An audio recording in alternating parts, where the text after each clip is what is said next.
need it to be quiet if I'm gonna be interviewing people. I don't have thousands of dollars to put towards an office space. If I had all that, I would just get my own place, you know? Like, hey y'all, welcome back to my channel. What I currently do for a living as far as my 8 to 5 is I am a recruiter. But I'm not just any recruiter, I am a videographer recruiter.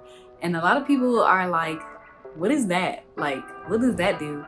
And I literally do exactly what the title says. I recruit videographers. I work for a marketing agency that regularly produces content, like everything, graphics, videos, all the things. And so they actually created this brand new position in their company because they needed help. Y'all, this is not even a job that I applied for. They found me on LinkedIn, and that was a thing in and of itself too, because at first when I was on LinkedIn, I just had listed all the regular jobs that I did, like the COVID-19 job that I told you about and the parole job.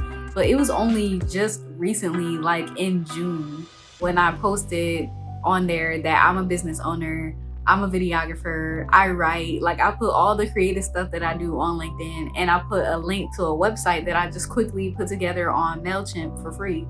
And they found me and they really liked my work to the point where they're like, okay, we want you. So they reached out to me in late June. And this was probably like 2 weeks after I've been sick with COVID. And so when they reached out to me, like already, like a lot of my hope was already lost because, you know, people weren't booking me for gigs anymore. And so I felt like my business was dead. So it's like, how are these people gonna see my value if, you know, like ain't really nothing going on for me right now? But somehow they were still able to see, like, through all of the pain and the uncertainty and the confusion, all the things that were going on in my life. It's like they didn't see that. They just saw my work and my personality and things like that. And so after 3 rounds of interviews from June all the way to late July, they hired me. And so when I first got hired, I was very happy, but then I was mad at God because it was like, okay, God, well, you knew that, you know, I was going through a circumstance with my finances. So it's like, why can't you bless me with this job before I lost the apartment? And now that you blessed me with a job, where am I supposed to do the job at? Because it's remote, you know what I'm saying? So when I first got the job, what happened was when the shelter found out, they were kind of alarmed. They were like, oh, we don't know how long we're gonna allow you to stay because typically the people here go through our programs and they find jobs through us and da da da whatever. And so I was like, okay, so do you want me to quit the job? Like, what am I supposed to do with this information? I still don't have anywhere to stay just because I have a job now. And they're like, oh, we'll see about it, da da da whatever, but we can't make any guarantees. So that naturally made me feel anxious because it's like, okay, I don't know for how long I'll be able to stay here, but I need somewhere to be because I need time to save. So meanwhile, I pushed that to the side and I started to try to, you know, do research and figure out, okay, where am I going to do this job at? So the first thing I looked at was libraries. The only issue with the libraries was that a lot of them have weird hours, like 10 to 3 or 9 to 1 or something like that. It was just like very weird hours out here. I don't know how it is for everybody else's library, but the Houston library hours are kind of weird. And so I knew that I was gonna need a place from 7 till at least 5:30, and I wasn't able to find that availability for any of the libraries. So then the next thing I was like, okay, let me look for some coffee shops around. So I looked at different coffee shops. I'm looking at, you know, how much space do they have through their pictures and what's the setup and do they have Wi-Fi and things like that. And I also went out and visited some, and a lot of them were like packed, you know, super busy, kind of loud. And I knew that in this position with me being a recruiter, I'm going to be on the phone talking to videographers. So it's like, I kind of need it to be quiet if I'm going to be interviewing people. So at that point, I was just feeling like, what am I supposed to do? Like, God, why would you bless me with a job and not give me a way to do it? So then I also did research on renting out different office spaces here in Houston, but that mess costs like $300 a week. You know, like it's just hundreds and hundreds of dollars. And I'm like, I'm not a corporation. I'm just one girl out here trying to make a life for myself, trying to pick myself up off the ground. I don't have thousands of dollars to put towards an office space. If I had all that, I would just get my own place, you know? Like, and that was the frustrating part because, like, if I had my own place, I wouldn't even have to go through all this. So then finally, I reached out to my business partner and I said to him, hey, well, you've been in Houston for a few years. Do you know of any office spaces, or do any of your business partners in your network, do they have a place that I could use, like an empty room, something, anything? And he was like, Brie, you know I rent out office space here, right? And I was like, well, I know you had a green screen production studio, but I didn't know that you rent out office space. And he was like, yeah, like there's desks in there, there's table, chairs, like fridge is in there. All you have to do is take care of the Wi-Fi. And y'all, I was like, okay, God, okay, I see how you working this out for me. So ever since then, like ever since August, I've been here just working. And then after work, I'll work on this blog that I have coming up. I'm also like still writing my book, my first book. I still plan to have that out by the end of this year. But now with this new housing situation, it's like, I don't know.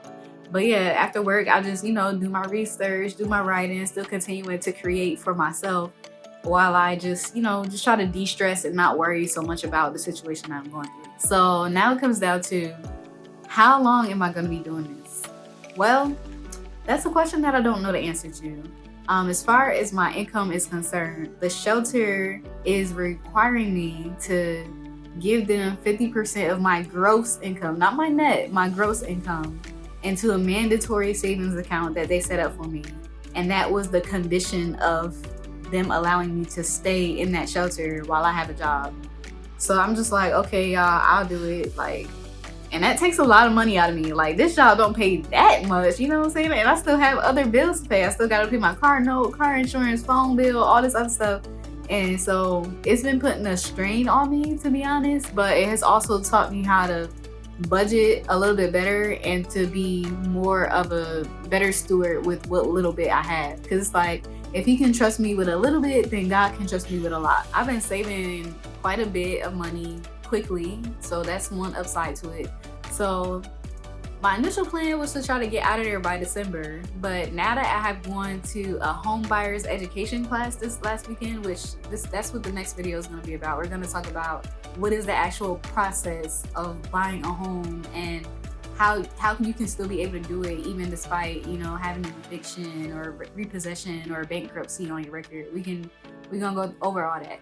But anyway, after taking that home buyer's education class, I realized that I'm probably gonna need a little bit more money than what I initially thought, because y'all, there are programs out there where you don't have to put any money down at all. Like, there's grants, there's down payment assistance programs, there's closing cost assistance programs. Like, during this time in shelter, I've been just doing so much research and finding out all of these free resources that's just available on the internet.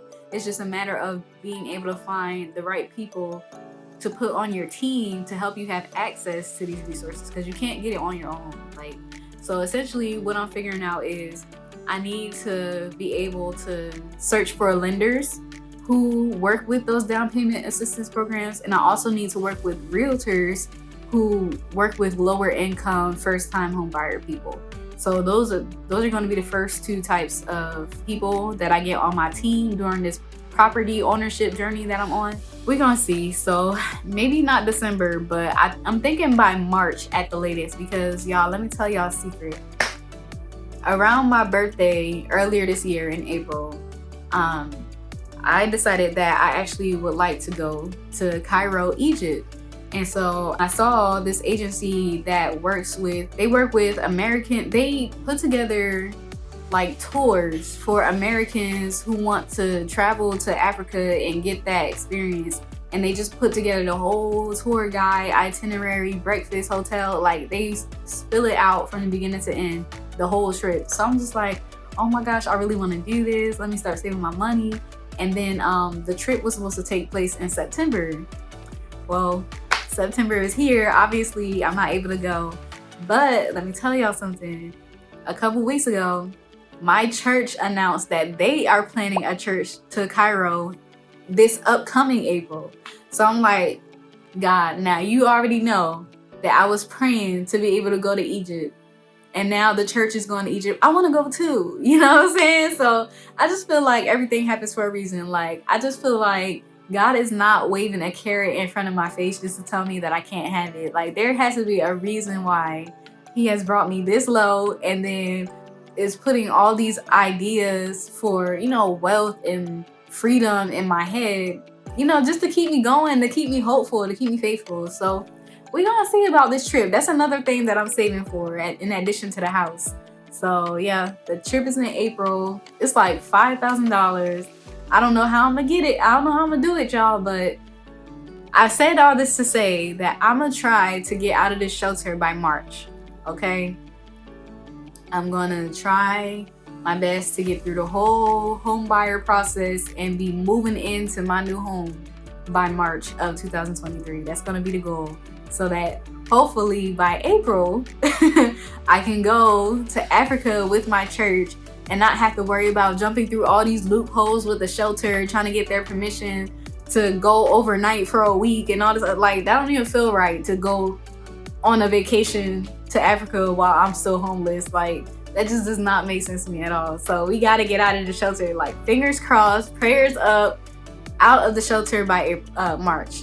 So yeah, so that's basically it. That's all that I had. I hope y'all subscribe to my channel, like, comment, share, do all of the things. Follow me on Instagram, yes. I don't really be posting because I'm in the season right now, but y'all can still keep up with me. I still post to the story every now and again.